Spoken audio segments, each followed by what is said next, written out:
watching the Mystical Green Beanie.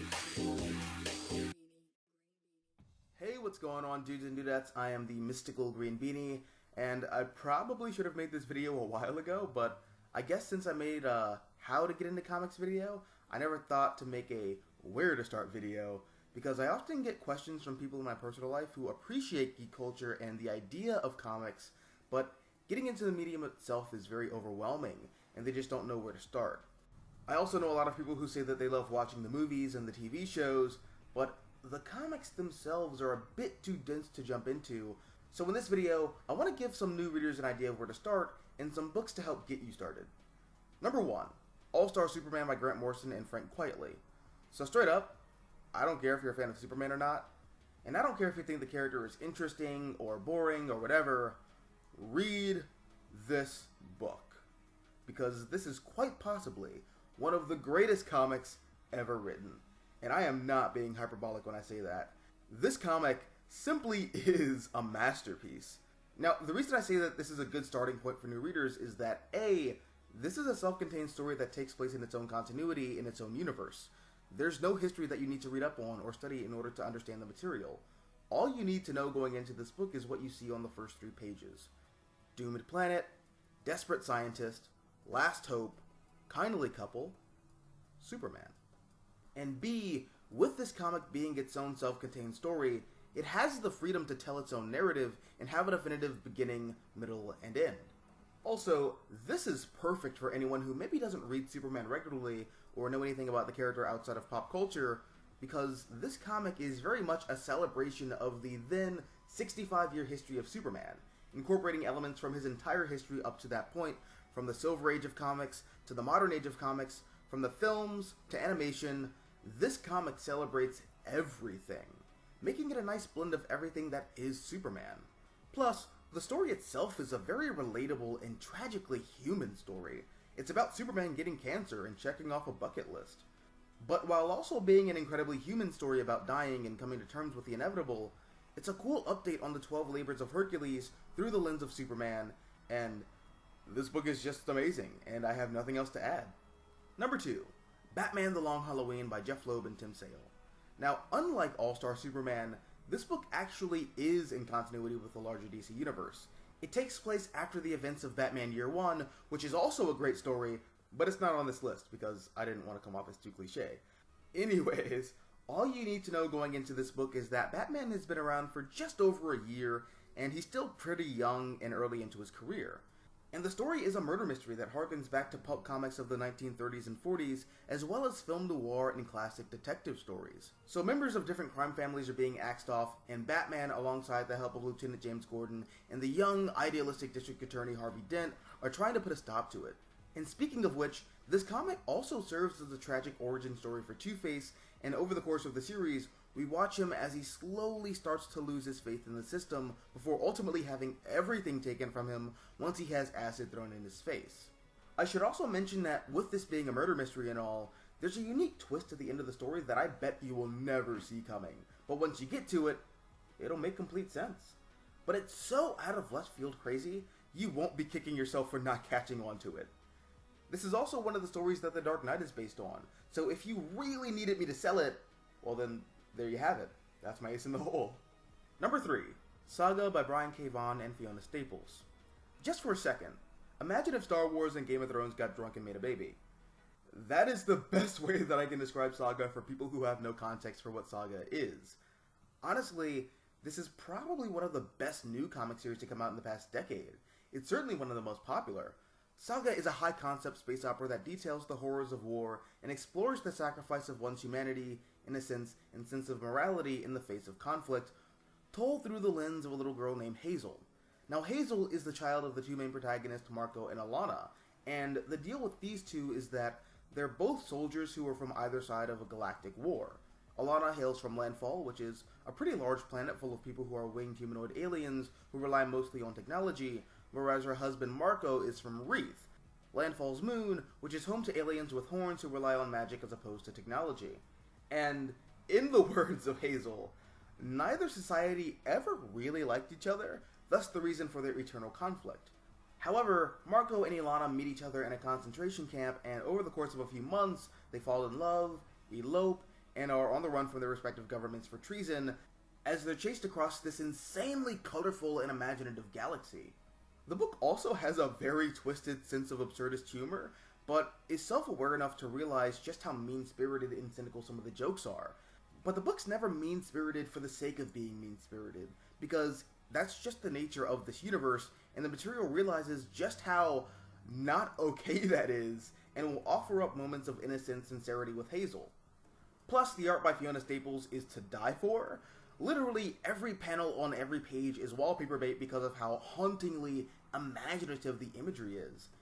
In the end, this book is a sensational emotional roller coaster, which I cannot recommend high enough. Number 4, Ultimate Spider-Man by Brian Michael Bendis, Mark Bagley, Stuart Immonen, Sarah Pichelli, and a few others. So I've already reviewed the majority of this series, and I don't really feel the need to go into it any further, but simply put, this is probably one of the best modern Spider-Man comics you'll ever read, if not the best. It also helps that the last 3 live-action Spider-Man adaptations pull very heavily from this material, so you'll never feel too lost when reading through it, hopefully, because there will be some familiar things to grasp onto. Also, since this series was written by one writer and the majority of it was drawn by one artist, with maybe 4 or 5 other pencilers here and there, there's a real sense of consistency in terms of history, which also makes it very easy to pick up. And aside from the fact that this comic was written and drawn in the early 2000s, and most of the characters look like background dancers for an NSYNC music video, there's a real sense of modernity to it that I know will please a lot of people who might have a hard time going back to older material like the original Amazing Spider-Man comics of the 1960s. So if that's a hang-up that you have, then rest assured, you will not have this problem here. Plus, this is the series where Miles Morales was introduced, and I know that by now he's exploded in popularity, and his original character origins in the series after Peter Parker's story ends is the definition of top-tier storytelling. But yeah, this series is amazing, no pun intended, and not only is it easy to jump into, but you'd be doing yourself a favor by reading it. Number 5, Hawkeye by Matt Fraction and David Aja.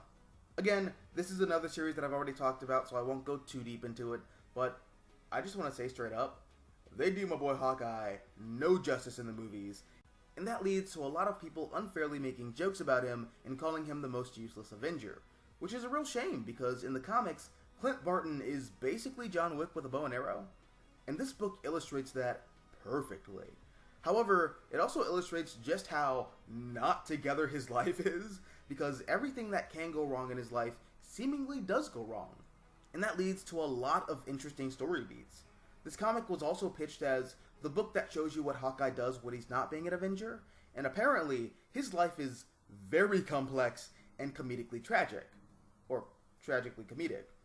Either way, he's a wreck, and it's incredibly rewarding watching Clint dig himself into a hole and claw his way back to victory and prove that even though he's probably not the strongest Avenger, he's definitely the coolest.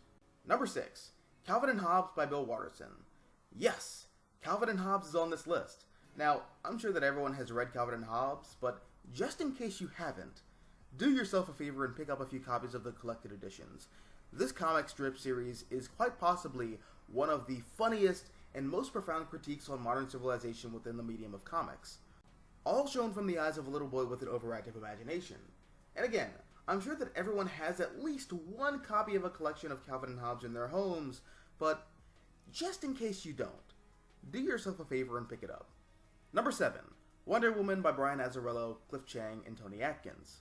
This is another series that I've already talked about, but I still hold the same position now that I had back then. This is an amazing series that I think everyone should check out, especially if you're a fan of the Wonder Woman movie, since that film is adapting a lot of what's in this story. Plus, just to add an air of legitimacy to me putting this book on my list, this was my first Wonder Woman comic, and I absolutely loved it. It really made me fall in love with this character, and the big thing that makes this series so easy to recommend is that it's also a self-contained story. Now, it does take place in the larger DC universe, but it doesn't really connect with or rely on anything else that was going on at the time in DC's continuity. It's just a really cool story that reads like a natural extension of true Greek mythology, and I think it's a really great series with fantastic art by Cliff Chiang and Tony Atkins, and if you're interested in Wonder Woman at all, you should definitely check this book out. Number 8, Miss Marvel by G. Willow Wilson. It's kind of funny. I actually talked about this book in one of my earliest videos, which, if you want, you can totally find on the channel, but be warned, the audio quality is terrible, and it's a 25-minute video that's about 15 minutes too long. Regardless, I still stand by my initial review of the series. I love it. I think there's a quirkiness that's really fun, and a throwback to some of the old superhero comics of the 1960s and 70s. Plus, the story itself is very clever and interesting, and G. Willow Wilson explores what it would be like to be a teenager who was raised in an established Marvel universe, and what would happen if someone who grew up loving and admiring superheroes suddenly became one. And if you've watched my videos talking about My Hero Academia and Shazam, then you know exactly how much of a sucker I am for those kinds of stories. Anyways, this is a very fun series. Kamala Khan is a wonderfully written character who has a lot of room to grow, and by default of the way her character was approached, we get to watch the Marvel Universe really open up around her, which makes this book very accessible for newer readers. In the end, it's a very well written series by G. Willow Wilson, and beautifully drawn by Adrian Alfona and the other artists who come after him, and if representation in the media is something that's very important to you, then the protagonist of this series, Kamala Khan, is a Pakistani-American Muslim girl. So, you know, the book has that going for it too. Number 9, Ultimates and Ultimates 2 by Mark Millar and Brian Hitch. So, just a quick FYI, this book squarely and definitively takes place in the early 2000s. So, when reading it, you're gonna have to pretend that Shannon Elizabeth still matters, and that Robert Downey Jr. is a gender-bent version of Lindsay Lohan, and that George W. Bush is still perceived as being the worst US president to ever hold office. Now, that said, even with the series being as dated as it is in terms of pop culture references and things like that, this still holds up as a hauntingly accurate, yet hilariously well-written social-political satire of Western civilization and the shallow commercial conventions of the American people, and how we perceive heroes, as well as how the rest of the world perceives us. Plus, this comic takes place in the Ultimate Universe and is an origin story for the Avengers in that universe. It also helps that this comic was the inspiration for the entirety of the Marvel Cinematic Universe, so there are scenes and characters that are ripped straight from the comic that you'll recognize from the movies. And, like I said before in my review for the Ultimates, I still believe that this is one of the greatest comics that Marvel has ever published, and one of the greatest and most important comic book series written in modern history. And coming in at number 10, Uncanny X-Men by Chris Claremont. Now, I know that I'm normally the guy who tells you that if you want to start reading comics, pick up with whatever's current and just go from there, and if anyone ever tells you to go back to 1938 to really understand the story, tell them quietly and politely to eat your ass. But X-Men is a weird exception, because my recommendation for the X-Men is to start reading with Giant Size X-Men issue number 1 and X-Men issue 94, and then continue reading until you get bored or stop caring. And I say that because this is probably one of the most influential runs in modern comics.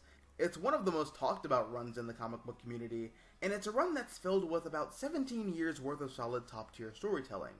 And the art is simply fantastic, especially once John Byrne starts drawing for the book, which isn't too long after this run starts. But yeah, this is a wonderful series. It's what the 90s X-Men cartoon is largely based on, but the comic was able to get away with a little more and allowed to be a little more mature due to the fact that the comic was, well, a comic, and the show was a cartoon that was aimed towards children. But, you know, like I said, there's not a set number of issues that you have to read or a specific storyline that I'm going to recommend. Just start where I told you where to start, and you can end wherever you feel comfortable ending. And I guarantee that you'll probably read most of this run, because it is just that good. And the cool thing about this is that, much like Ultimate Spider-Man, this was also one of those books with one writer, and for the most part, one artist. So this was a series that pretty much told one big story that you can read without there being too much crossover nonsense that you would probably most likely experience when reading more modern X-Men comics. But yeah, those are 10 comics that I would personally recommend for anyone who is new to comics or looking for a good place to start. Anyways, was this video helpful at all? Are you interested in any of the books that I recommended? Let me know down below in the comment section. Also, if you like this video, hit the like button, share, support the channel, and if you want to see more content like this, all you have to do is subscribe. I'm the Mystical Green Beanie. Thank you for watching, and as always, until next time, adios nachos, adios.